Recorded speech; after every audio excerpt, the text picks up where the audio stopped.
Hello there, Mad Mike here, and welcome back to the channel. And today we're going to be doing another episode of Movie Spotlight again because it's kind of a slow news day. Really, it's just been a lot of Star Wars stuff that's been coming out, but nothing really that substantive. But do keep your eyes out. I do plan on finishing up the HBO Watchmen series tonight, so tomorrow I will probably have a review slash rant video out about that.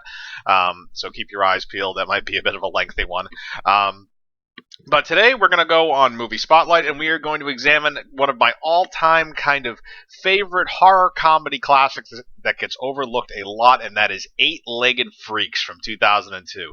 And this is one of those kind of it's a hit or miss type of horror comedy because you really kind of have to be into kind of a I wouldn't say, well, you don't necessarily have to be, but it helps if you're in kind of a niche interest in horror in terms of like, those old 1950s movies where, something would get exposed to radiation and it would grow to massive sizes. You had the movies like Them or Tarantula, which I think this is actually directly making fun of in a lot of ways. Attack of the 50-Foot Woman. I think I remember there was one involving a praying mantis and a whole bunch of other stuff.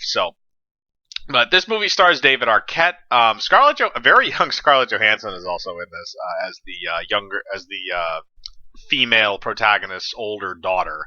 But basically, it's kind of a story about this small town in Arizona. There's this guy on the outside of town. He collects spiders. The son of the main female lead, is kind of interested in it, and he goes there and he shows him all the spiders and stuff. And it turns out the spiders accidentally get exposed to toxic waste, which makes them grow to massive sizes.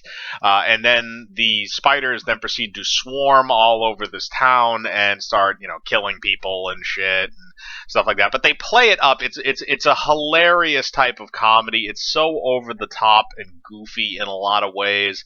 The dialogue is extremely campy, but it works so well. Again, if you're into that kind of like 1950s style, like radioactive shit grows to like immense sizes type of film, you're gonna love this because it's really a homage to that type of movie, and I think that's why I gravitated to it so much, and maybe why some people didn't in a lot of cases.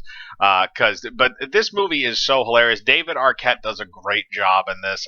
Again, he has a natural ability for humor. In a lot of cases, even though he's not in a terrible amount of comedies, and he really shines in this movie as this kind of like, they use kind of the character stereotypes. You have the bumbling sheriff, you have the competent female lead, you have kind of the gruff loner main male character. You have the two kids, the younger kind of dopey brother, and then the older kind of more serious sister.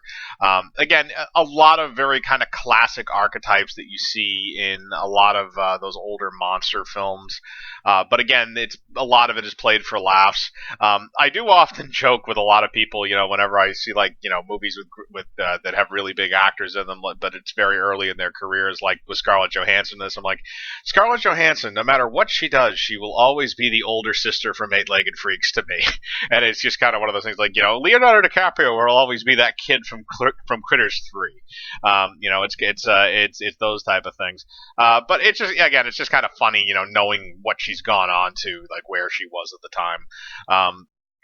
But it's ultimately it's a really, really fun movie. Again, it's played up for laughs. If you really like kind of that, I wouldn't say dark comedy, but if you really kind of like that kind of like goofy type of like over the top type of comedy, that campy comedy, this is a film for you. Like I said, I enjoy the hell out of it. Everybody that's in it does a great job at the roles that they're supposed to be doing.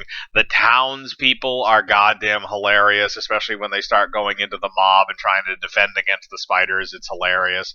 And actually, I can't remember what the original working title for this film was when it was coming out, but it was something different. It was like it was Giant Spiders or something like that. It was something generic and insane. Again, kind of camping off of that, or kind of leaping off of that like 1950s type of thing.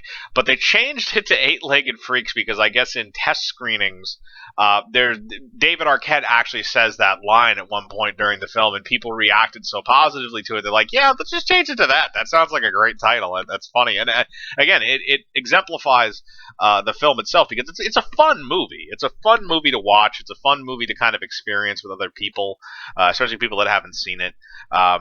And it's unfortunately a film that's been overlooked a lot in kind of the, I wouldn't say parody or spoof. I wouldn't say it's a spoof or a parody or something like that, but kind of that tongue-in-cheek style of humor. Maybe a parody, actually. Maybe a parody would make a bit more sense, but I wouldn't say it's a hard line parody.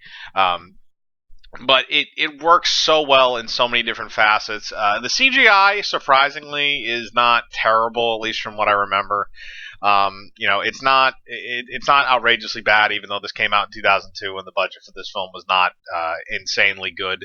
But again, like I said, it's a film. It's not going to be for everybody. I will say that up front. If you're not into horror comedy and stuff like that, or splat stick type of stuff, what they call the gore jokes. There's actually a really funny joke in it where the bumbling sheriff is in his car and there's a spider on the top of the car, so he points his I forget if it's a pistol or a shotgun, but he points it up at the roof and he fires through the roof and he kills the spider, but as he kills the spider, all the green goop that was inside the spider just comes through the hole in the roof and just splatters all over his face, which I find pretty funny.